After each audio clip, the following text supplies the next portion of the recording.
Hola, buenas noches. ¿Qué tal, Seferino? ¿Cómo estás? Muy bien, buenas noches, Clara. ¿Cuántos temas tenemos hoy, Muchos temas. La economía nuevamente en la tapa de todos los diarios. Esto es inevitable y además uno tiene la sensación, no sé si a vos te pasa lo mismo, que estamos siempre hablando de los mismos temas. Y este es un país donde se habla siempre de lo mismo. Pasa que cuesta encontrar soluciones, ¿no? Bueno, a lo mejor hoy nos ayuda Miguel Ángel Broda. Miguel Ángel, gracias por estar con nosotros. Gracias por la invitación. Miguel, dijiste una frase ahí en tus charlas, esto es insostenible, definiendo un poco la situación del plan económico. Fue así porque esto, lo sabes muy bien, produjo una conmoción en el gobierno, en los sectores empresarios. ¿Qué es lo que es insostenible?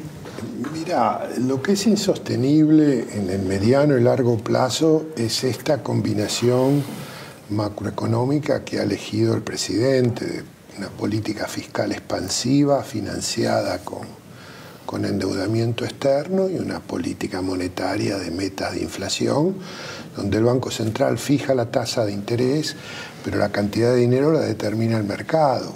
O sea, vos no podés seguir incrementando el déficit fiscal y aumentando la deuda externa y no podés seguir comprándole los dólares que le sobran al Tesoro y emitiendo pesos porque la gente no quiere la cantidad de pesos que se emiten y por lo tanto tenés que aumentar exponencialmente la deuda del Banco Central. O sea, en el largo plazo, o bajamos el déficit fiscal o abandonamos la política monetaria de metas de inflación para desinflar.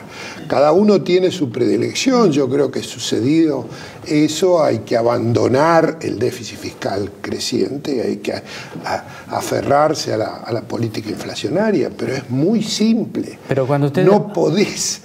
Mira, tenemos dos tipos de mangueros. El ministro de Finanzas, que manga activamente colocando deuda en el exterior, y el presidente del Banco Central, que es un manguero pasivo, que cuando le sobra a la gente los pesos, va y se las cambia por letras. Entonces, ese es un modelo insostenible. Vos me decís, pero ¿aguanta el 2017? Y lo más probable es que el 2017 aguante. Ahora, no podés seguir con déficits y necesidades de financiamiento creciente y al mismo tiempo tener una tasa de interés real que obviamente no hace que la gente tenga la cantidad de pesos.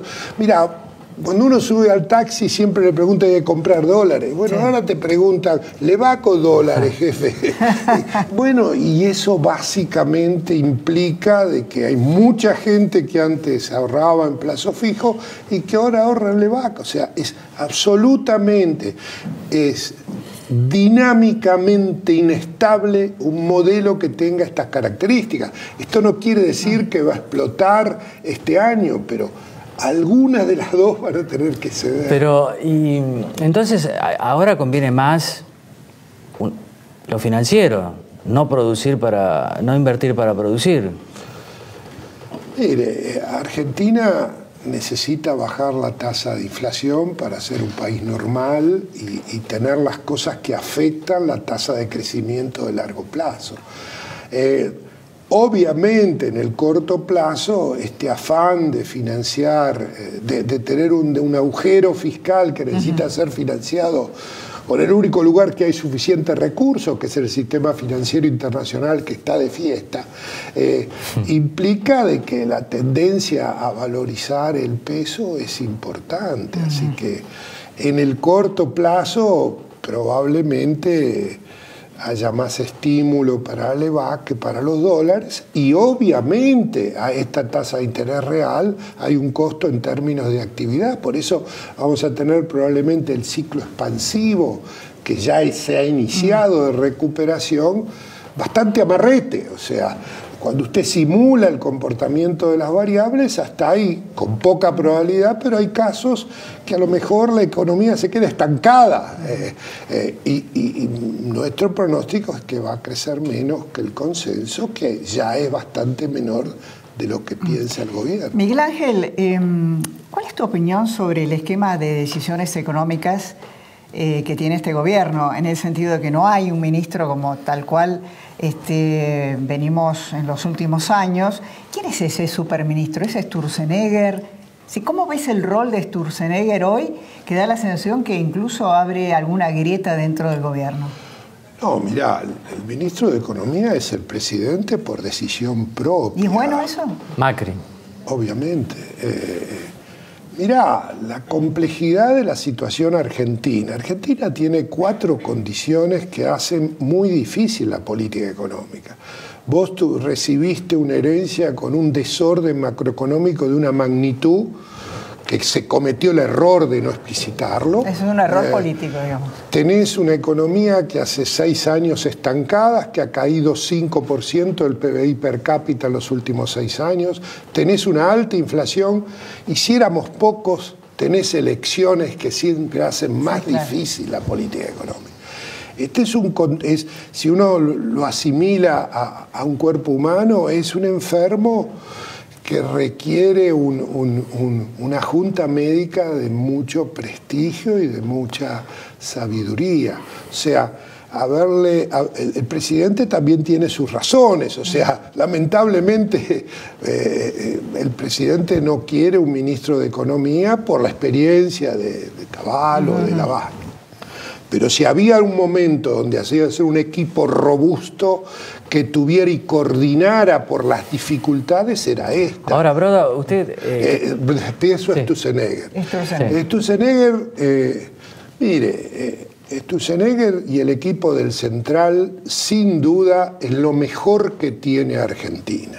El presidente, como Sturzenegger, creen que la tasa de inflación es un fenómeno exclusivamente monetario y no hay muchos economistas que creamos en eso. Pero también es cierto que lo que yo llamo el síndrome regrado, o sea, cada ministro, que es más bien un gerente, se queda centrado en el metro cuadrado, o sea, lamentablemente bajar la tasa de inflación con déficit fiscal creciente es mucho más difícil y es más difícil también indexando la economía como lo estamos haciendo. La verdad es que veo, si yo tuviera que juzgar, y preferiría un Sturzenegger más ministro de Economía y no solamente Banco Central. Las decisiones de este equipo, que pasan por la jefatura de gabinete, gente muy inteligente y muy exitosa, pero no entrenada para un métier tan difícil como esto. ¿Te refieres a Quintana y Lopetegui? Mire, son personas patriotas sin ninguna duda, pero las dificultades, o sea, vos tenés un resfrío, vas a un clínico, vos tenés un problema de corazón, vas a tratar de ver el mejor cirujano de corazón posible. Claro, usted no está muy conforme con el equipo económico, salvo Sturzenegger, está claro. No, mire, yo tengo una visión que en la Fundación Pensar y antes de asumir el presidente, triunfó la idea del don't worry, be happy. O sea, los problemas no eran muy grandes y la verdad había que dar buenas noticias. Mi diagnóstico era totalmente diferente. Yo creo que los desórdenes macroeconómicos que el populismo dejó y la necesidad de... Porque el populismo dejó a la vera del campo minado, o sea, la necesidad de explicar y didácticamente explicar que había costos que había que pagar porque no había alternativa. Bueno, nadie quiso pagar esos costos y explicar algo que tuviera costos era un pecado mortal porque se perdía imagen positiva. Y la verdad, esa combinación de don't worry y be happy la estamos pagando. Ahora, es curioso, ¿no? Porque la percepción de la gente y en el discurso político es que estamos pasando un ajuste tremendo. Esto es lo que la gente siente y lo que dicen los políticos también. Bueno, mire, y vos decís no está bueno, no, aplicado, los números. O sea, mire, vamos a ser sinceros. El déficit fiscal y el gasto público en términos reales han venido creciendo en la misma tendencia de los últimos 8 años de Cristina Kirchner. Así que esos son números. Se anuncian para adelante alguna salida de la tendencia creciente, pero hasta ahora, y probablemente por lo menos en el primer año no hubo que hacer, pero elegimos un ministro de Hacienda que cree en el gasto público, el del año pasado. Ahora, esto no es una cuestión, exactamente, pero no es una cuestión de fundamentalismo, porque yo he escrito contra la austeridad europea. El problema es el tamaño hemos duplicado el tamaño del Estado y implica consecuencias desastrosas. Mire, yo no soy un fundamentalista de mercado. Si sería americano, votaría por los demócratas. Si sería español, no votaría por el PP. O sea, estamos en presencia de un desorden, de extraordinario crecimiento del gasto y de las necesidades de financiamiento que implican además presiones tributarias que traban el crecimiento de Argentina. O sea, esto no es una cuestión ideológica. No, claro. Hoy en Clarín Arriazu dice lo mismo. Cuando se miran los números del gasto, dan ganas de llorar. A los ajustes hay que hacerlos al principio. ¿Usted está de acuerdo con eso? Bueno, por eso digo que acá se perdió una chance, había 2 equipos dentro de Pensar y se eligió aquel que la jefatura de gabinete, los asesores políticos y el presidente creía que... Y porque la verdad la música es mejor cuando usted le dice, estamos bien, no se necesita hacer demasiadas cosas. Y bueno, es cierto que es más fácil hacerlo al principio, explicando bien, pero hay que tener mucha capacidad de explicación y hay que poner la cara. Si hay que hacer algo que tiene un costo inicial y luego tiene beneficios mayores, hay que explicar el costo y no estar aterrado porque eso puede ser un voto menos. Claro, pero esto, vos decís que faltó un liderazgo político para explicar esto. No, yo no estoy en condiciones. Yo creo que tenemos el presidente que lejos era la mejor opción. Tiene una concepción de los ravioles de Mackenzie, de cómo hay que tener 21 ministerios y cómo el presidente, en mi intuición, teme un ministro de Economía que le genere los problemas que Cavallo le generó a Menem o que Lavagna le generó a Kirchner. O hemos tenido otros ministros de Economía que generaron...